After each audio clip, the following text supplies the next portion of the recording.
Hola queridos amigos, queridas amigas, gracias por esta posibilidad que nos dan este día sábado, nuestro 9º programa. Vamos a tener, dijimos al principio, vamos a tener la posibilidad de conocer gente tremendamente interesante.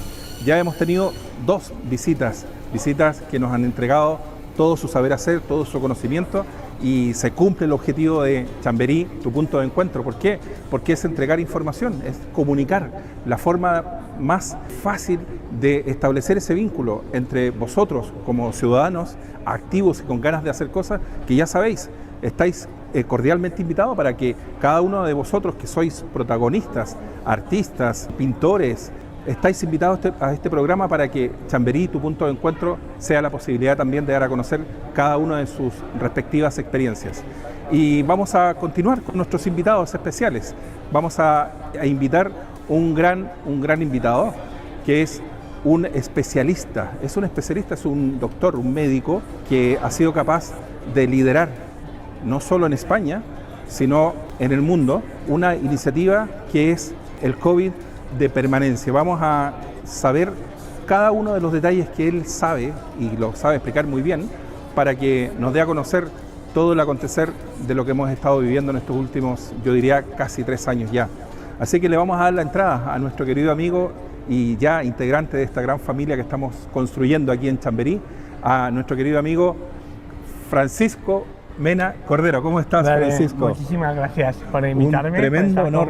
Contigo hoy, aquí en este lugar, en un mercado, ¿no? Que como hablaremos de la importancia que tiene la alimentación justamente para poder combatir las posibles secuelas que puede dejar el COVID y cómo incluso prevenir que el COVID no te ataque muy fuerte a tu organismo, ¿no? Bueno, nosotros cuando llega una persona como tú, con un conocimiento tan inmediato, tan presente, nos halaga y nos sentimos muy honrados. Así es que muchísimas gracias por esta posibilidad que nos das. Vamos a hablar, como dices tú, de muchas cosas. Tú eres un especialista en COVID, además con un máster en nutrición. El mercado quizás es el lugar adecuado para poder hablar también de cuidarnos mejor, ¿verdad? Exacto. Importantísimo el tipo de alimentación que tenemos a la hora de poder prevenir justamente que cuando nos venga una infección, una situación complicada para nuestro cuerpo, estemos lo mejor preparados. Te invito a que nos sentemos y que tengamos la posibilidad de conocernos, dar a conocer esa extensa trayectoria que tienes a pesar de tu corta edad. Bueno. Experto en COVID permanente, nutricionista, médico de familia. Me dedico desde bien niño, ¿no? Siempre fue mi vocación, ¿no? Este servicio, ¿no? de ayudar, estas ganas de querer ayudar en un momento a las personas cuando están más débiles, ¿no? Que es cuando pierden su salud, ¿no? Que estás enfermo, te encuentras pues muy necesitado de que alguien te dé un rayo de esperanza, ¿no? Cuando pierdes la salud. Yo me he dedicado al mundo de, como bien dices, he sido médico de familia en un centro de salud, y también me he dedicado al mundo de la hospitalización a domicilio, de pacientes ancianos, de pacientes pluripatológicos, de pacientes en el final de vida, que es el momento que realmente de mayor necesidad, ¿no? de atención médica, ¿no? Cuando realmente estás muy malito y necesitas ese confort, también ese cariño, ¿no? Porque no, esa humanidad, ¿no? Y entonces, bueno, supongo que la vocación, las ganas de cada día aprender con mis pacientes, ¿no? Y aprender de ellos. Ya no soy tan joven, pero gracias por tus palabras. Llevo ya 19 años como médico y bueno, es un poco que cada día para mí es un día nuevo y lo vivo como si fuera el primero, ¿no? Como si fuera el primero y a veces podría ser el último. Entonces hay que disfrutarlo, ¿no? Y cada paciente es una historia y es una vida y bueno, es querer ayudar. Simplemente es querer dejarte llevar y que salga lo mejor de ti, intentar dar lo mejor de ti.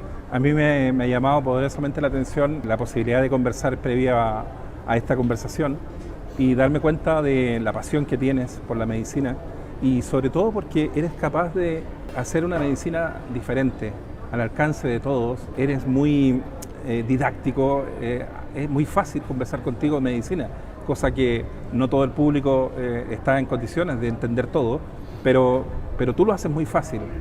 Bueno, entiendo siempre que los pacientes cuando vienen a mi consulta, que vienen con muchas dudas, ¿no? algunos de ellos con unos diagnósticos o graves o diagnósticos complicados, como es el COVID persistente, en el que han pasado por muchas especialidades médicas, se les han realizado muchas pruebas, pero no han conseguido un diagnóstico certero, o sea, no saben muy bien lo que se está pasando. Siempre en esta patología, clarísimamente, y en cualquier patología, a mí me interesa mucho que el paciente entienda lo que le está pasando. Entonces, siempre me gusta hacerle una presentación, una serie de diapositivas que sean entendibles para que el lenguaje sea lo más llano posible, pero a la vez científico, basado en la evidencia científica, pero que el paciente se vaya con la sensación de que ha entendido lo que le han explicado. ¿Por qué? Porque a mí me interesa mucho que después el paciente sea capaz de coger el poder, empoderarse, ¿no? y adherirse al tratamiento, ¿no? De una manera totalmente confiada, ¿no? Ganarme la confianza de él a través de poder acercarme a él, está claro, con los gestos y con la palabra. Al final, la palabra tiene una fuerza brutal, y acercarte a él desde un lenguaje evidentemente culto, ¿no? Respetuoso con la persona, pero adecuado, ¿no? A la persona a la cual estás dirigiéndote, ¿no? Y que te tienes que adaptar tú al paciente, ¿no? Lo que uno suele escuchar, Francisco, es que dicen que los médicos es difícil establecer vínculos con ellos, en términos de que hablan con un vocabulario tan elevado que muchas veces no se entiende. Por eso me resultaba tan interesante que tú lo hagas alcanzable, porque efectivamente la gente, cuando entiende, es capaz también de darle la importancia que tiene su enfermedad y encontrar soluciones, ¿no? Exacto. Yo creo que le haces responsable también de la curación o de la búsqueda de soluciones, ¿no? Porque muchas veces va a depender de actitudes del paciente, ¿no? Pues lo que decíamos, los hábitos saludables, ¿no? El ejercicio físico, el tipo de alimentación, los horarios en los que comemos, las horas de descanso. Esas son cuestiones que van a depender del paciente, ¿no? Que no vas a ser tú el que lo va a hacer, lo va a hacer el paciente. E incluso la toma de la medicación, que se tome la medicación de manera regular y tal como el médico le ha podido prescribir, ¿no? Entonces yo creo que siempre es la manera en la que tú puedas llegar a él y que lo interiorice como algo necesario, ¿no? Necesario para esa mejora, pues y el vehículo que tenemos es la palabra, ¿no? El lenguaje, ¿no? El uso de un lenguaje, yo creo que, como decía, culto pero llano y que sea acorde a la persona en la que estás delante, pues es que es necesario para tener luego unos resultados, ¿no? Realmente satisfactorios, ¿no? Que al final lo que tú quieres es que el paciente se encuentre mejor, y eso es lo que él también busca, encontrarse mejor. Al final es encontrarnos en ese punto donde queremos estar el médico y el paciente, ¿no? En la mejora o en la curación del paciente. Hemos detectado en ti también, porque créeme que cada vez que nos sentamos con alguien tenemos que conocer de su vida, conocer de su trayectoria, y nos hemos dado cuenta de que tú eres un hombre muy hacedor de cosas. No estás quieto, ¿no? Estás haciendo nexos en Europa, en Iberoamérica, esa necesidad que tú tienes, porque eres un gran comunicador también, eres una persona inquieta. ¿Cómo surge ese profesional capaz de estar vinculado con distintos médicos de todo el mundo? Bueno, todo surge a raíz de... Yo siempre había sido una persona, como tú bien dices, me gusta mucho la formación, ser docente, poder explicar. He sido tutor de residentes, homologado, he sido tutor de alumnos de medicina, formador de formadores para compañeros médicos. Siempre me ha gustado pues esa vertiente, ¿no? Porque pienso que la medicina no solamente es la asistencia, ¿no? Sino que hay otras facilidades que tiene que cumplir el médico. Y una es la formación, ser capaz de difundir tu conocimiento, ¿no? A través, evidentemente, de un trabajo previo que es la investigación. Entonces, cuando llegó la pandemia, ¿no? La COVID, ya en el 2020, cuando empezó en marzo, me observé que había personas que no acababan de mejorar, que 2 meses después, personas jóvenes que no habían estado suficientemente graves, o sea, no habían estado ingresadas, pero ellos continuaban encontrándose muy cansadas, con mucha fatiga, con una falta de aire. Explicaban que tenían lo que llamamos niebla mental, que no se podían concentrar y que les impedía, que no podían ir a trabajar, ni podían hacerse cargo como antes de su casa, de sus hijos, eran personas jóvenes. Entonces me empecé... Bueno, perdona, la teoría decía que ya estaban sanos, ¿no? Bueno, eso decía, pero eso decía, ¿no? La teoría, o sea, los libros, como digo, un papel lo aguanta todo. Todo, claro. ¿Vale? Lo que tenemos que es acercarnos a la realidad, y en este caso la realidad es el paciente y lo que explica el paciente, ¿no? Y el paciente explicaba, y no era uno, eran miles de pacientes los que explicaban la misma historia, y además de un prototipo, mujer entre 30 y 50 años, o sea, había un prototipo de patrón, el 80% era mujer de entre 30 y 50 años. Entonces, cuando ves ese patrón que se va repitiendo en tu consulta, incluso compañeras que habían pasado el COVID y que no se acaban de recuperar, y que en mi caso yo lo había pasado, pero yo me había recuperado, pues te das cuenta de que algo diferente está pasando con esta enfermedad. Empiezas a investigar y en medicina hay lugares para buscar quién está investigando sobre ese tema. Entonces te das cuenta de que no hay mucha gente, pero sí que hay algunas personalidades en el mundo científico en diferentes países, en Europa, en Estados Unidos, en Latinoamérica o en Asia, que están dedicándose a esto. Es un campo que al principio nos centramos mucho en la fase aguda, ¿no? En todos esos muertos que hubo, las UCIs, claro. Y se dejó un poco de lado todas estas personas que no acababan de curarse, que no estaban suficientemente graves para estar en un hospital o para morir, para fallecer, ¿sí? Pero sí que estaban enfermas como para que algunas de ellas incluso 2 años después no hayan podido reincorporarse a su trabajo, les hayan dado una invalidez absoluta y tengamos, según el Ministerio de Sanidad de España, 1 millón de personas en esta situación. 1 millón de personas. Con algún grado de afectación en su salud post-COVID. Eso es mucha gente, ¿eh? Son mucha gente. O sea, realmente es mucha gente la afectada. Entonces, pues te pones a conectar con otros investigadores, claro. ¿No? También soy una persona, como tú bien dices, muy inquieta, que me muevo en las redes sociales. Entonces, a través de las redes sociales también empiezas a crear networking, ¿no? Empiezas a trabajar en red con otras personas del mundo de la ciencia, y también te das cuenta que en el siglo XXI la medicina ya no solo va de médicos ni de profesionales de la salud estrictos, sino que hay otras herramientas, sobre todo la parte de la comunicación, medios de comunicación, digitalización, monitorización, sistemas informáticos que nos ayudan a poder predecir los daños de una enfermedad, ¿no? Y poder tratarlos de una manera más adecuada, que nos va a conectar. Estamos en un mundo global, actualmente estamos en un mundo global, todos llevamos en nuestro bolsillo una máquina que nos conecta con todo el mundo en cualquier momento y en cualquier lugar, en cualquier circunstancia. Entonces es a partir de ahí, ¿no?, de querer crear un proyecto colaborativo, ¿no?, en una situación complicada, y la pasión, como te decía, de querer ayudar, de querer avanzar en el conocimiento, y vas creando en estos 2 años ya que llevo, pues, relaciones, red, incluso creas ya vínculos personales. Interesante eso, ¿no? Interesante. Y además te llena mucho, porque sales un poco de tu área, tu zona de confort, empiezas a ver otras realidades, otros lugares, ¿no? Yo soy también un apasionado del mundo, de lo que es lo hispano, ¿no? De la importancia, te das cuenta de que hay muchos científicos hispanos o españoles en concreto que están en lugares de gran relevancia en Estados Unidos, por ejemplo, Miami, en Washington, en Houston, en California, ¿no?, que están en centros de pioneros y punteros en el conocimiento, y que están dirigidos por médicos españoles o doctoras españolas, ¿no? Sí, sí. Y te das cuenta te encuentras orgulloso, ¿no?, de pertenecer a esa comunidad, ¿no?, realmente, ¿no?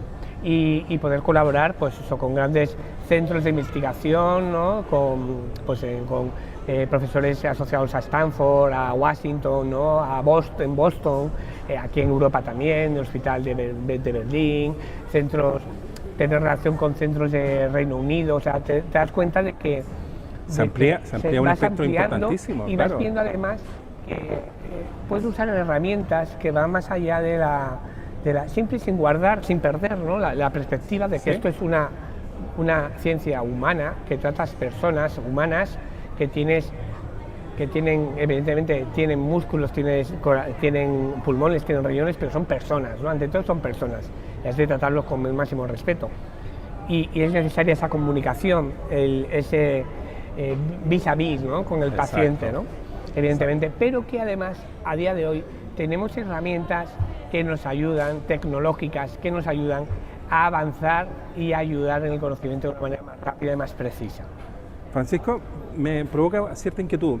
Cuando nosotros hablamos del COVID persistente en España, ¿es muy distinto a otros lugares del mundo? No, Más o realmente menos, es similar. Mira, tenemos encuestas en Reino Unido, tenemos encuestas en Francia, tenemos metaanálisis en Estados Unidos de 50.000 personas, encuestas aquí hechas en España con pacientes, con asociaciones de pacientes, porque ya se han ido juntando y creando asociaciones en cada autonomía y luego una dijéramos federal para toda España, ¿no?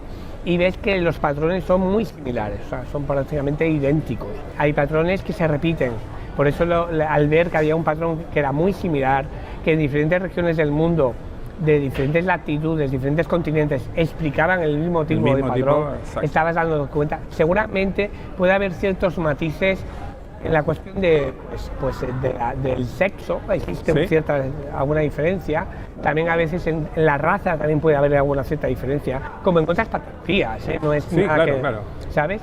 Pero bueno, pero el patrón en general había una concordancia de un 80% clara que aquí había alguna cosa que estaba haciendo que esas personas no acababan de salir adelante. De hecho, la OMS, que es la Organización Mundial de la Salud, ¿sí? ya desde el principio habló de COVID persistente y el año pasado, el 6 de octubre, ya dio una definición de la enfermedad, explicando que son aquellos pacientes que una vez pasada la fase aguda, 3 meses después, continuaban o tenían síntomas asociados a la infección. ¿Qué síntomas concretamente son, Francisco? Pues mira, los síntomas realmente son muy variables, ¿Ya? pero si pudiéramos decir los más característicos serían el cansancio, un cansancio que te impide en algunos casos incluso poder hacer actividad de salir a la calle, o sea, directamente, dolores de cabeza, falta de aire, incapacidad al ejercicio, o sea, hay una disfunción, no puedes hacer ejercicio, palpitaciones, taquicardia, hormigueos, problemas digestivos, problemas de concentración, de memoria, cierto deterioro, que llamamos cierto deterioro de la cognición, ¿no?, que te puede recordar a patologías de anciano. Realmente es como un envejecimiento del cuerpo, que la persona lo que te explica es que como que me han caído 30 o 40 años encima, ¿no? Entonces es realmente una patología que produce una discapacidad importante. Estamos observando un aumento del número de discapacidades, por ejemplo en Estados Unidos en el último año de un 25% de discapacidades que ha aumentado en Estados Unidos. Lo digo, tomo el ejemplo de Estados Unidos porque tienen muy identificado los pacientes y los números. El Reino Unido también lo tiene muy identificado. En España tenemos un 25% de pacientes de COVID persistente que llevan más de un año de baja laboral.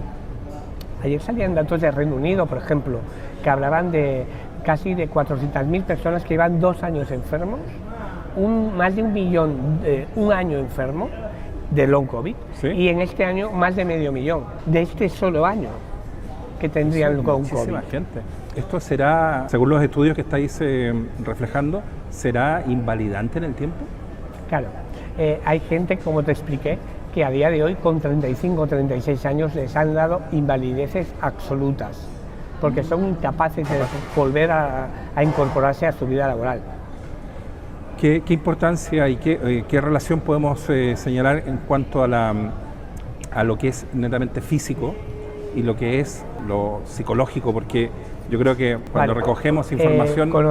Ahora somos capaces de hacer analíticas, que llamamos de precisión en mi unidad, en la cual justamente estudiamos el cerebro y medimos los daños vasculares, es una enfermedad vascular, el daño de deterioro cognitivo, envejecimiento cerebral, y medimos la parte de neurotransmisores que se relacionan con nuestro estado de ánimo y nuestra conducta. Es decir, que este daño psicológico o aspecto psicológico de ansiedad o depresión también tendría un reflejo biológico. Realmente es que la enfermedad produce un deterioro en la capacidad de producir ciertas sustancias del organismo cerebrales, como la serotonina, como la dopamina, que se relacionan con nuestro estado de ánimo.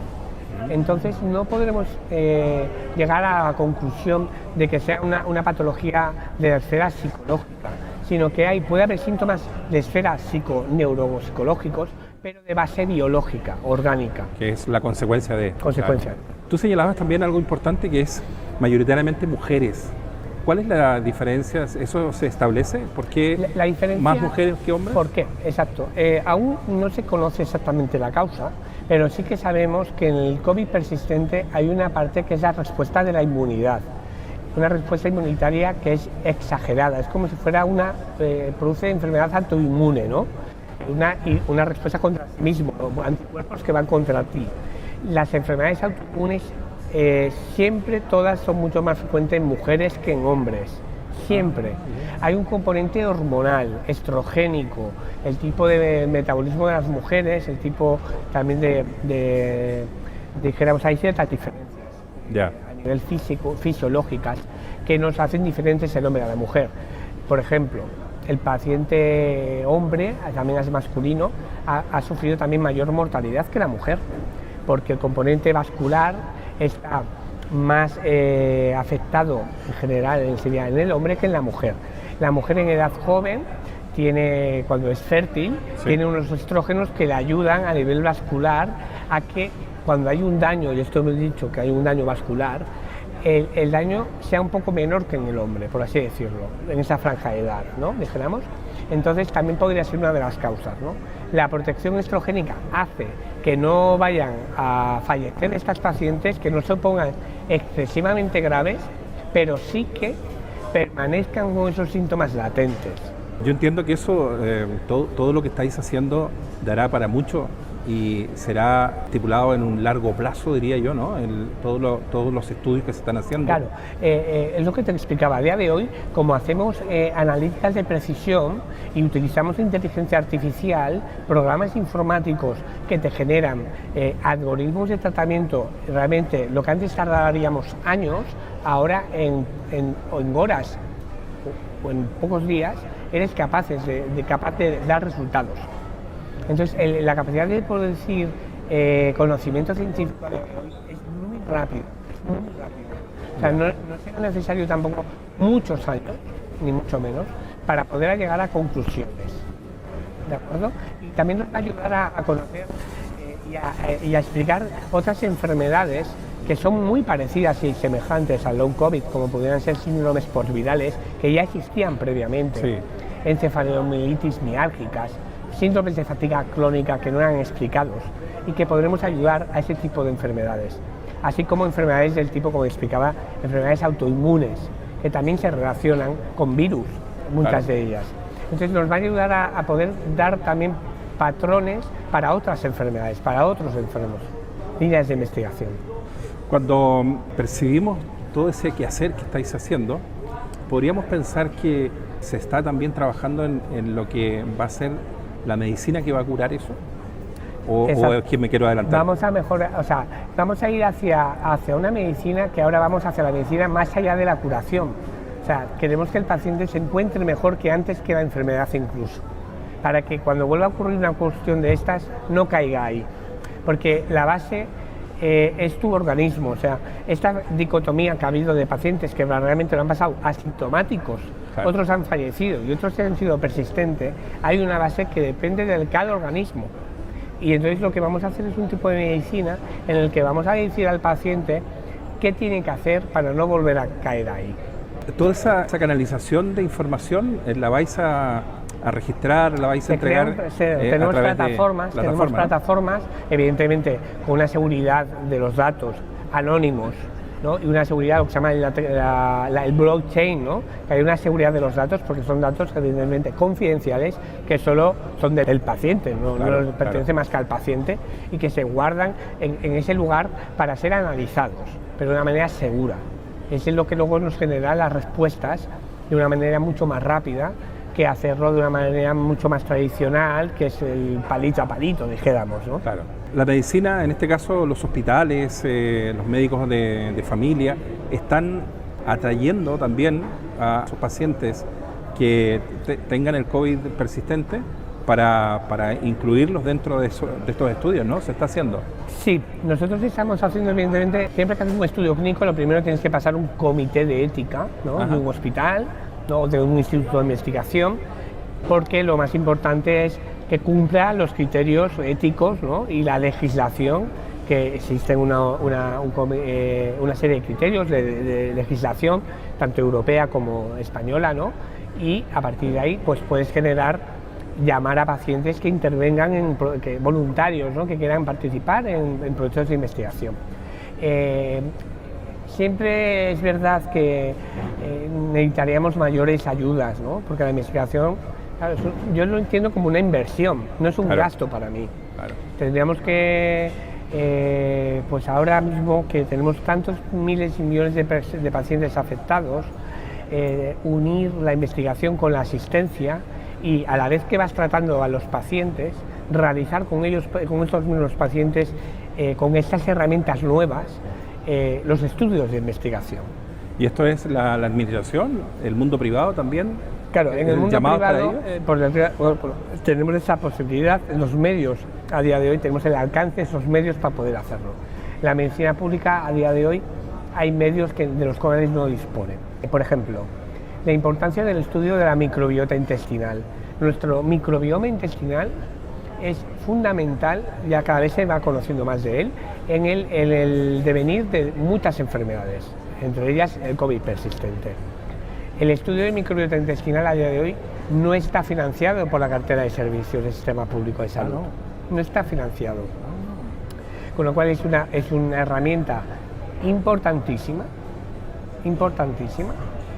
que existen estudios ya que demuestran mejora clínica de pacientes, por ejemplo, en autismo, en Parkinson, incluso en respuesta a tratamientos quimioterápicos, en COVID persistente, conociendo previamente la microbiota intestinal, analizándola y tratándola a través de tratamientos de precisión a la medida del paciente y, entre otras cosas, utilizando herramientas también de la nutrición, ¿vale? Porque hay elementos de la nutrición que te van a mejorar tu intestino, tu calidad en tu intestino, que fundamental es tu flora intestinal, porque si tu microbiota intestinal no es la adecuada, aunque tú hagas una buena alimentación, pierdes la capacidad de absorber nutrientes, se altera la permeabilidad intestinal, ¿no? Se pueden generar intolerancias y hay alimentos que realmente te están perjudicando y tú no lo sabes. Claro. ¿Vale? Bueno, y modificando esas bacterias eres capaz de recuperar al paciente. Has dicho algo muy importante y muy significativo para el espacio que estamos ocupando, y has hablado de nutrición, de buena alimentación.